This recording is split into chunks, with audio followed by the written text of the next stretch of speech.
Hello student, I am Ramakant Sharma और मैं Shri Krishna college Manorpur की ऑनलाइन क्लासेस में आपका स्वागत करता हूँ।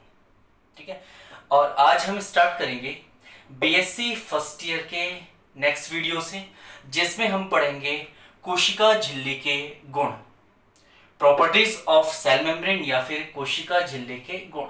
ठीक है, तो लास्ट जो वीडियो था उसमें हमने कोशिका झिल्ली के रासायनिक संगठन को देखा था, जिसमें कुछ विशेष प्रकार के लिपिड, प्रोटीन, एंजाइम एवं शर्करा के बारे में अध्ययन किया था। आज इस वीडियो में हम प्रारंभ करेंगे कोशिका झिल्ली के गुण।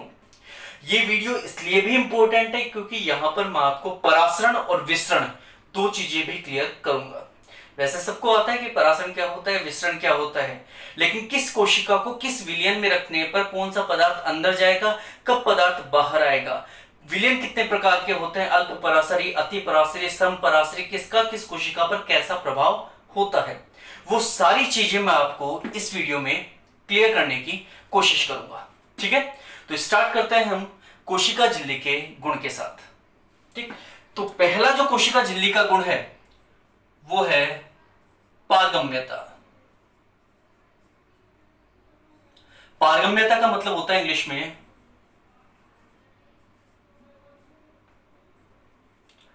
परमेबिलिटी। ठीक है, पारगम्यता या फिर परमेबिलिटी, तो यह कोशिका झिल्ली का सबसे महत्वपूर्ण गुण है।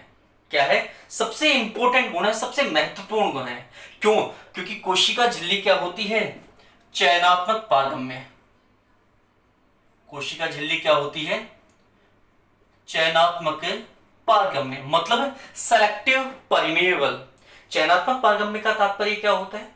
जब कोई विशेष प्रकार के विलय के अणु विलायक के साथ घुलकर कोशिका से आर पार आ जा सकते हैं, तो इस क्रिया को कहा जाता है चयनात्मक पारगम्यता। और कोशिका झिल्ली कैसी है? चयनात्मक पारगम्य, मतलब कुछ विशेष प्रकार के विलय के अणु ही कोशिका झिल्ली से क्या कर सकते हैं? आर पार आ जा सकते हैं। ठीक है, तो कोशिका झिल्ली क्या है? चयनात्मक पारगम्य, जिसके अंतर्गत जितने भी गैसीय पदार्थ होंगे, चाहे वो CO2 हो चाहे वो ऑक्सीजन हो, वो आसानी से कोशिका के अंदर भी आ सकते हैं और आसानी से कोशिका के बाहर भी जा सकते हैं। ठीक है, आसानी से कहां आ रहे हैं? अंदर भी आ रहे हैं। आसानी से कहां जा रहे हैं? बाहर भी जा रहे हैं। लेकिन अगर हम बात करें सोडियम आयन की, या फिर हम बात करें प्रोटीन की, या फिर हम बात करें पॉलीसैकेराइड की, बहुशर्कराओं की, तो ये सभी पदार्थ आसानी से अंदर बाहर नहीं आ जा सकते। ठीक है, ना तो कोई सोडियम आयन कोशिका के अंदर आसानी से आ सकता है, ना ही बाहर जा सकता है, ना ही कोई प्रोटीन और ना ही पॉलीसैकेराइड। ठीक है, तो इन तीन पदार्थों का कोशिका में आसानी से परिवहन नहीं होता, आसानी से परिवहन नहीं होगा इन तीनों का।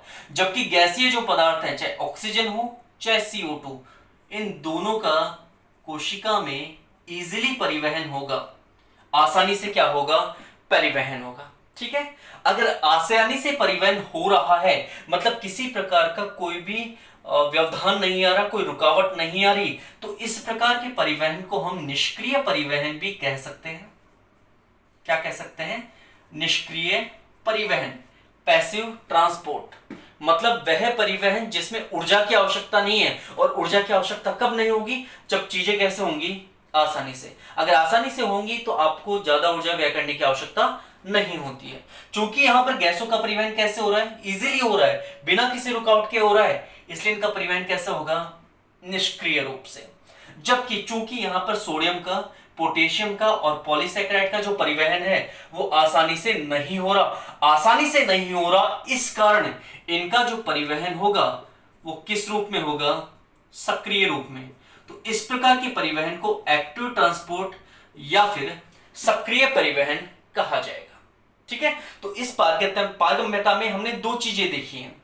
एक आपने यहां पर देखा है सक्रिय परिवहन शब्द, और एक आपने देखा है निष्क्रिय परिवहन। ठीक है, एक देखा है आपने सक्रिय परिवहन और दूसरा देखा है निष्क्रिय परिवहन। तो सक्रिय परिवहन किनका होगा? जो पदार्थ आसानी से आवागमित नहीं हो सकते, उनका सक्रिय परिवहन होगा। और जो पदार्थ आसानी से आवागमित हो जाएंगे, उनका कैसा परिवहन होगा? निष्क्रिय परिवहन होगा। हम बात करें अगर सक्रिय परिवहन की, तो परिभाषा क्या है इस परिवहन की?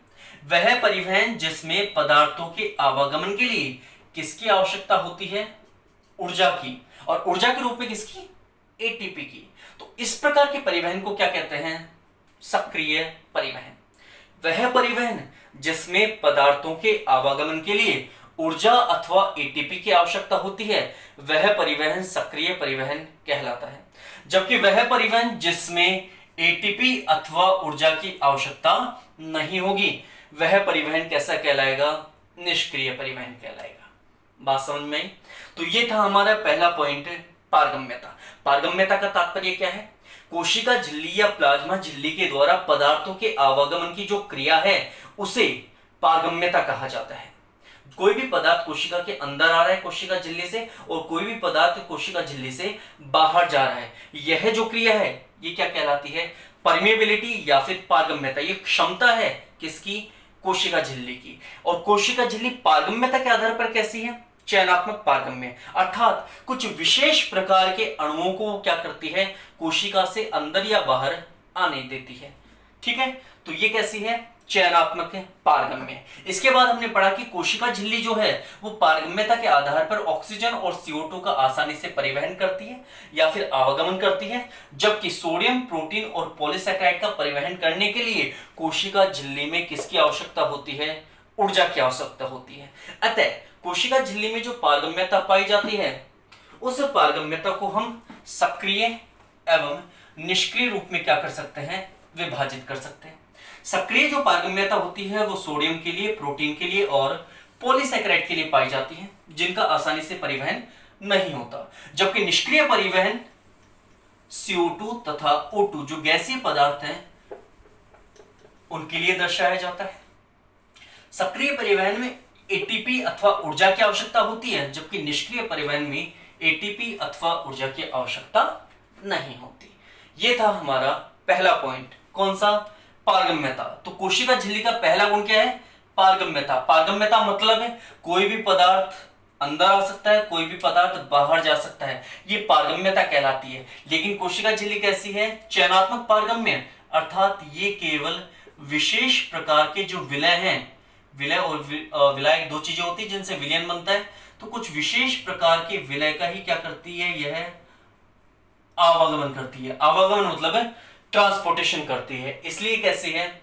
चयनात्मक पारगम्य। ठीक है। दूसरा, कोशिका झिल्ली का जो गुण है वो है परासरण। परासरण मतलब है ऑस्मोसिस। ठीक है, कौन सा गुण है? परासरण, परासरण या फिर ऑस्मोसिस। परासरण किसे कहते हैं? वह जैविक प्रक्रिया जिसमें विलायक अथवा जल के अणु अपनी उच्च सांद्रता से निम्न सांद्रता की ओर गति करते हैं, तो इस क्रिया को क्या कहा जाता है? परासरण कहा जाता है। ठीक है, परिभाषा दोबारा सुनिए। वह क्रिया जिसमें विलायक अथवा जल के अणु अपनी उच्च सांद्रता से निम्न सांद्रता की ओर गति करते हैं, हायर कॉन्सेंट्रेशन से लोअर कॉन्सेंट्रेशन की तरफ क्या करेंगे? मूवमेंट करेंगे, इस क्रिया को क्या कहा जाएगा? परासरण कहा जाएगा। ठीक है, अब ये जो परासरण है, यह परासरण दो प्रकार का हो सकता है। कितने प्रकार का? दो प्रकार का। कौन कौन सा? पहला, अंतः परासरण। दूसरा,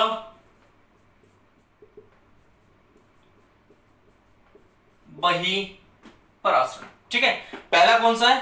अंतः परासरण। दूसरा कौन सा है? बही परासरण। ठीक है, तो अंतः परासरण और बही परासरण क्या होते हैं? यदि किसी परासरण में कोई भी पदार्थ कोशिका के अंदर आता है, जैसे मान लीजिए कोई कोशिका है और अगर इसमें कोई भी पदार्थ अंदर आ रहा है परासरण के द्वारा, तो वह क्रिया कहलाएगी अंतः परासरण। और यदि कोशिका से पदार्थ कहां जा रहे हैं? बाहर जा रहे हैं, तो क्या कहलाएगी? बही परासरण। बही परासरण को एक्सोस्मोसिस कहा जाता है और अंतः परासरण को एंडोस्मोसिस कहा जाता है।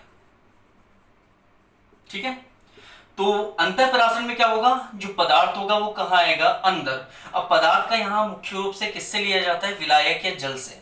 ठीक है, जबकि बहिःपराशरण में कहाँ होगा, बाहर जाएगा। जैसे कि फॉर एग्जाम्पल हमारे पास कोई पात्र है, कोई बर्तन है, कोई बीकर है। इस पात्र में हमने भर दिया जल। क्या भर दिया इसमें, जल। ठीक है, इस पात्र में, और इस पात्र में हमने रख दी किशमिश। क्या रख दी, किशमिश।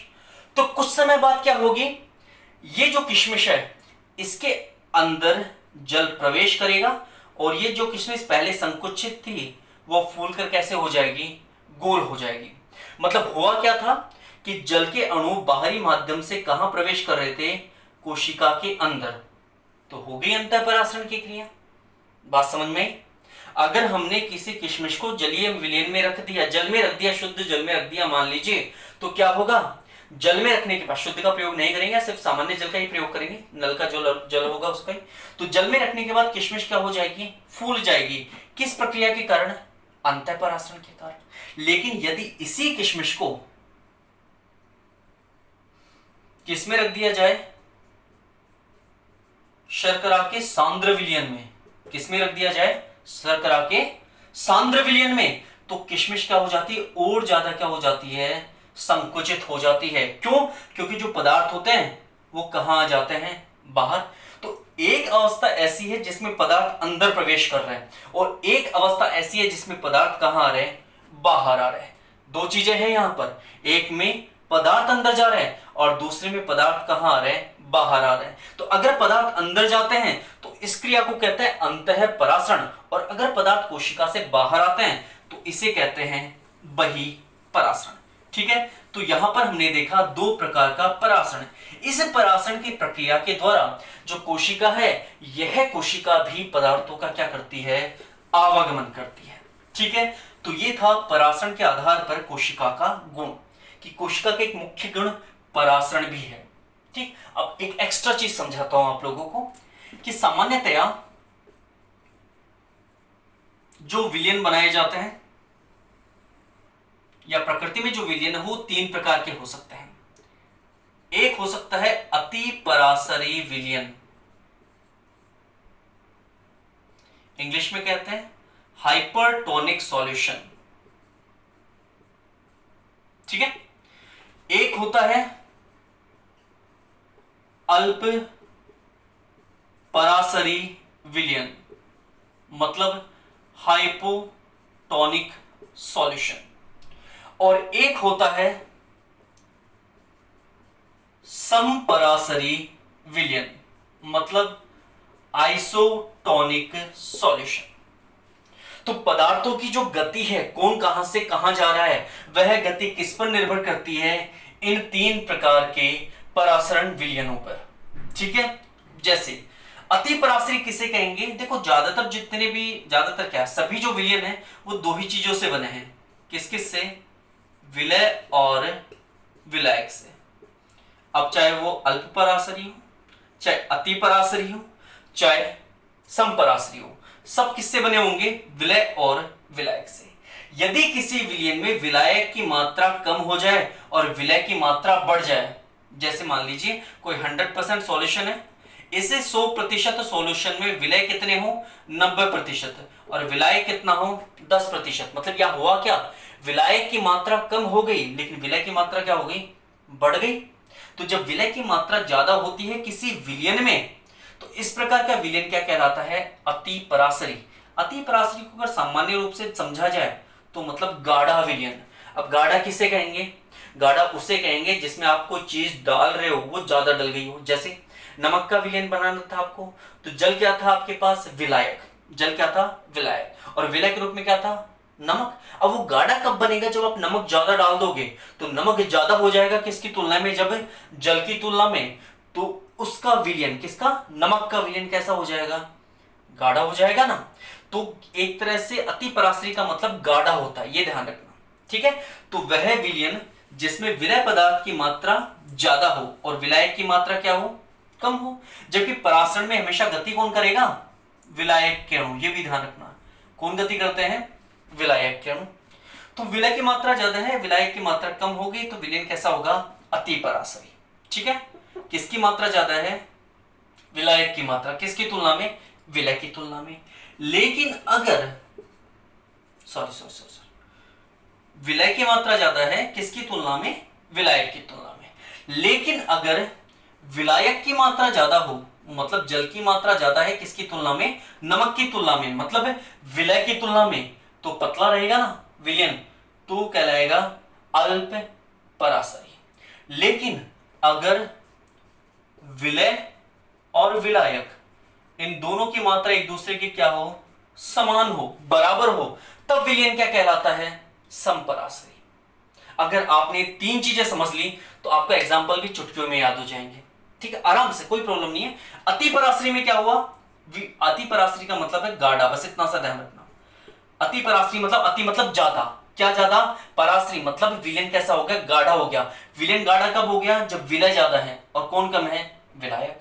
लेकिन अगर विलय कम है और विलायक ज्यादा है, मतलब पानी ज्यादा है, तो पतला हो जाएगा ना, तो कैसा हो जाएगा, अल्प परासरी। और अगर दोनों बराबर हैं तो कैसा हो जाएगा, समपरासरी।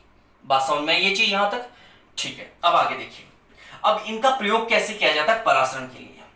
जैसे मान लीजिए हमारे पास क्या है, कोई पात्र है और इस पात्र में हमने क्या भर दिया, जल, और इसके अंदर रख दी आपने आरबीसी। ठीक है, ये जो जल लिया था, ये जल किस रूप में कार्य कर रहा है, अल्प परासरी विलयन के रूप में। या फिर ऐसे मान लीजिए कि आपने इस पात्र में कौन सा विलयन भर दिया, अल्प परासरी विलयन। तो बताइए क्या होगा। हमने कहा था कि परासरण वह क्रिया होती है जिसमें विलायक या जल के अणु अपनी उच्च सांद्रता से कहां जाते हैं, निम्न सांद्रता की ओर। कहां से कहां जाएंगे, उच्च से निम्न की ओर जाएंगे। किसके अणु, विलायक के अणु। ठीक है, तो यहां पर देखिए एक चीज क्या है, विलायक अणु कहां से कहां जा रहे हैं, उच्च सांद्रता से निम्न सांद्रता की ओर। यहां पर परासरण कैसा है, अल्प परासरी है। अल्प परासरी है मतलब विलयन कैसा होगा, पतला। विलयन पतला है, इसका मतलब ज्यादा कौन होगा, विलायक। मतलब जल यहां पर क्या होगा, ज्यादा मात्रा में बाहर की तरफ। ठीक है, अब बात करते हैं आरबीसी की। तो आरबीसी में जल की मात्रा ज्यादा होगी या कम होगी, भाई बाहर के विलयन की तुलना में तो आरबीसी में जल की मात्रा क्या होगी, कम ही होगी ना, क्योंकि बाहर तो ज्यादा है, बहुत सारा पानी, अंदर तो पानी बहुत कम है। तो बाहर कैसा है, पानी ज्यादा है, यानी कि सांद्रता क्या है, कम है, यानी कि विलयन कैसा है, अल्प परासरी। तो बाहर जल की सांद्रता क्या है, अधिक, अंदर जल की सांद्रता क्या है, कम। तो कहां से कहां जाएंगे विलायक के अणु, अधिक से कम की तरफ। मतलब कहां से कहां जाएंगे, पात्र से आरबीसी में। और जैसे जैसे ये अंदर जाएंगे तो कौन सी क्रिया हो जाएगी, अंतःपरासरण की, जिसके कारण आरबीसी क्या हो जाएगी, फूल जाएगी।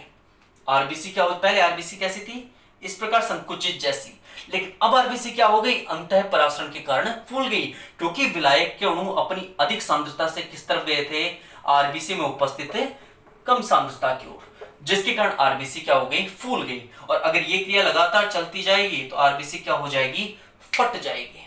बात समझ में आ गई, ठीक है। ये हो गया आपका अल्प परासरी के संदर्भ में।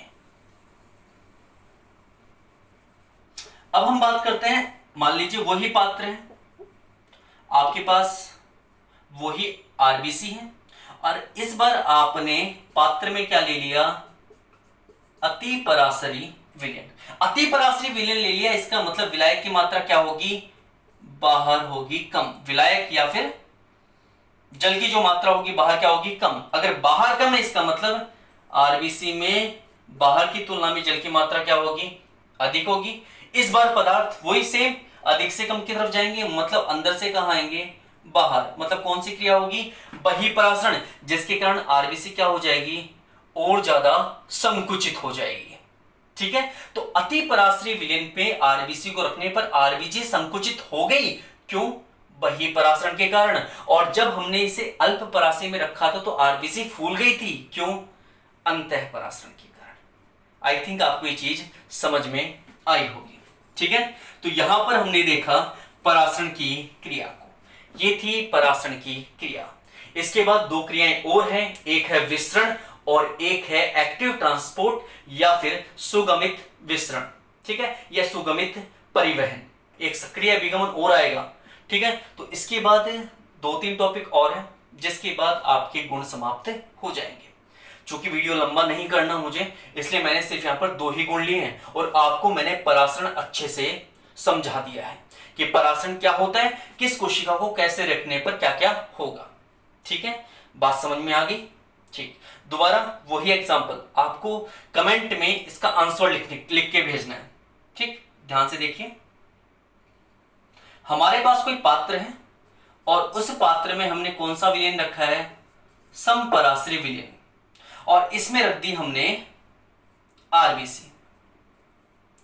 तो बताइए आरबीसी फूलेगी या आरबीसी सिकुड़ेगी, सिकुड़ जाएगी, क्या होगा? समपराश्रय विलयन में रखने पर आरबीसी पर क्या प्रभाव पड़ता है? मुझे जितने बच्चे इस चीज को देख रहे हैं सबके कमेंट चाहिए यूट्यूब पर। ठीक है, सबके आंसर आने चाहिए कंफर्म 100%। अब कैसे आएंगे इसके आधार पर शायद आई थिंक आप समझ सकते हो कि क्या होगा। आरबीसी फूलेगी या सिकुड़ जाएगी या फिर कुछ और ही होगा। ठीक है, तो जो भी आपका आंसर है वो कमेंट बॉक्स में लिखिए और इसको सॉल्व कीजिए। ठीक है, तो हमने यहाँ पर 2 प्रकार की प्रॉपर्टीज देख ली है कोशिका झिल्ली की। एक हमने देखी है पारगम्यता कि कोशिका झिल्ली कैसी होती है, चयनात्मक पारगम्य। ठीक है, दूसरा हमने देखा परासरण को। परासरण में विलय के अणु या जल के अणु गति करते हैं कहां से कहां तक, उच्च से निम्न सांद्रता की ओर, जिसके कारण जब हमने आरबीसी को अल्प पराश्रय विलयन में रखा था तो आरबीसी क्या कर रही थी, आरबीसी फूल रही थी। लेकिन जब हमने, याद है आपको किस में रखा था, अल्प पराश्रय विलयन में, और ये क्या थी, आरबीसी। तो पदार्थ कहां से कहां जाते हैं, जल के अणु कहां से कहां जा रहे थे, ज्यादा सांद्रता से कम सांद्रता की ओर, तो आरबीसी क्या हो रही थी, फूल रही थी। और अति पराश्रय में रखने पर क्या हो रहा था, आरबीसी सिकुड़ रही थी। ठीक है, तो ये हमने 3 प्रकार के विलयन देखे, अति पराश्रय, अल्प पराश्रय और समपराश्रय। अति पराश्रय में विलय की मात्रा विलय की तुलना में क्या होगी, ज्यादा। अल्प पराश्रय में विलय की मात्रा कम होगी, किसकी मात्रा ज्यादा होगी, विलय की। और समपराश्रय में क्या होगा, विलय और विलय की मात्रा क्या होगी, बराबर होगी। ठीक है, तो इसका आंसर कमेंट बॉक्स में जरूर लिखिएगा। बाकी जितनी प्रॉपर्टीज हैं चाहे वो विसरण हो, चाहे सुगमित विसरण हो, चाहे सक्रिय अभिगमन हो, इन तीनों पॉइंट की स्टडी से 3 ही पॉइंट बचे हैं गुणों के अंदर। एक विसरण बचा है, एक सुगमित विसरण बचा है और एक बचा है सक्रिय अभिगमन। उसके साथ आपके गुण हो जाएंगे समाप्त। ठीक है, तो इसको स्टार्ट करेंगे हम नेक्स्ट वीडियो में। बस इसका आंसर जरूर लिख देना आप कि इसका आंसर क्या होगा, क्या फर्क पड़ेगा, फूलेगी, सिकुड़ेगी या फिर कोई भी फर्क नहीं पड़ेगा। ठीक है, चलिए, थैंक यू।